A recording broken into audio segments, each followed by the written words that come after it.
All right. So, and when we talk about the value of money, money's value is different. It's like Kendrick said it in a song. How much does a dollar really cost, right? When you look at people that work hard with their hands, that money's worth $20, $30 an hour, right? But then when you look at someone who works from their laptop, same hands, but they use their brain a bit more, and they can make $50 an hour, or say it's the same, $20, $30 an hour, right? Say it's the same, but to the worker, the construction worker, he'd had to bust his ass to get that money. Whereas the laptop guy, he might just naturally have a knack for picking up certain trends, or you know, being able to be an e-com guy or whatever, because he's a nerd, he's a geek, or he might not be, he might just be disciplined, but the value of that $20 to $30 to the worker guy is like, bro, I had to bust my ass. Whereas this guy had to tap a little things on the keyboard. That's nobody's fault. Nobody's in the right. Nobody's in the wrong. I'm not saying it like that. But when that guy goes and spend $20 to $30 for a lunch or something like that, the guy with the laptop's like, I don't care. I'll go make it some more. You know what I mean? All I do was sit on my ass for an hour, say he's working for someone else, and then the construction guy's like, yeah, nah, probably won't spend that 20, $30 an hour because I know that the work I have to do to get it. And people stay. And I think the most part, most people don't think like that, right? Most people don't get to that point in their life where they start looking at the world and they go, okay, cool. So old mate wants $60 for a shirt, right? I get paid $30 an hour. And this was a big, big differentiator of my life and my lifestyle. When someone wanted money from me, I would break it down when I was on an hourly rate. I'd break it down and I'd go, okay, cool. How many hours do I need to work in order for me to get that experience? Would I spend $30 on a burger and chips, right? By myself, knowing that it's not good food, knowing that I don't really enjoy it, it's just convenient. Would I spend $30 and then have to swap that for an hour? If someone came up to you and said, "Hey, bro, work for me for an hour, and I'll buy you a burger and chips," I'd be like, "I ain't give a fuck about a burger." I'd go to the grocery store and get, 2 kilo or a kilo of chicken breast. That's gonna get me like, well, at the moment a day, but like back in the day when I was younger, 2 days, 3 days, plus some curry on top and some veggies, bro. Fuel me for 3 days or one burger. Hey, get out of here. So if you start looking at it like that, right? Start looking at it like, how much does this really cost me? That dinner date with the woman, right? Yeah, you might get lucky, all right, cool. And if you get lucky, maybe the $100 dinner was worth it, right? Maybe it was worth getting some top, or getting a bit of sloppy slops. You know what I mean? That's the worst word for it, but whatever. I said it. Um, so look at it like that. Look at the value of the money that you're spending, bro. Then the next part is this, right? Once you start making money by leveraging time of other people's, that's when I started valuing money a lot less, because I didn't have to do anything for it. I'd set the systems up. People were coming into my business, doing the work for me, and I was able to get money. And it was like a money glitch, bro. I was just getting money, money, money, money, money. And what did I have to do? Make sure that this was there, that was there. And I'm a natural at that, bro.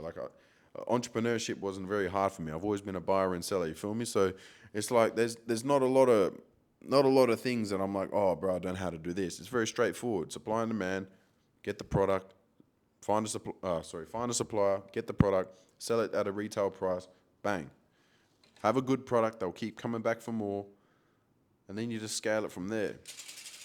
So, yeah, moral of the whole upload: what does a dollar cost to you?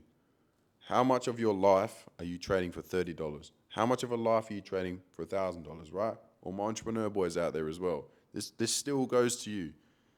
There will be a time where you look at your bank account and you go, maybe I shouldn't have spent that 50 grand on a rollie, because that rollie, right? Yes, it can open some doors. You can get into some conversations. You can do some business deals with some people that respect that type of things. Absolutely, 100%. And if you have the environment, you go to Dubai. I mean, if you have a rollie in Dubai, then, I mean, it doesn't really stand for much, like a day date. Yeah, it's not going to run you many respect. It's more like an AP or a Patek Philippe or something like that, or something with like allocation. That's status in Dubai. But if if you can get to an environment where a Rolex opens a door for you and you can get money and or ROI from that, hallelujah, brother, do it, do it. But if you're living in like just a cool hometown, not surrounded by people that are wearing Rolexes and APs and stuff like that, bro, what are you buying a Rollie for? Who are you trying to prove it to? Unless you look at that thing every single day and go, bro, this is my accolade and this motivates me and pushes me more, then brother, that 50 grand can be spent so much better. That 50 grand can have you 10% recurring in the markets, for instance, right? As an absolute, bro, that is a normie investment. If you're a businessman and you've actually got to the point where you can afford a Rolex based off your business, that 50 grand can go on ad spend. That 50 grand can go into how to automate your business, AI, Zapier, stuff like this, right? That's going to create more of a wheel for you to then spin and scale. So don't look at it like, oh, I can spend 50 grand. Look at it like this 50 grand in my business can make me an extra 250, 300K a year.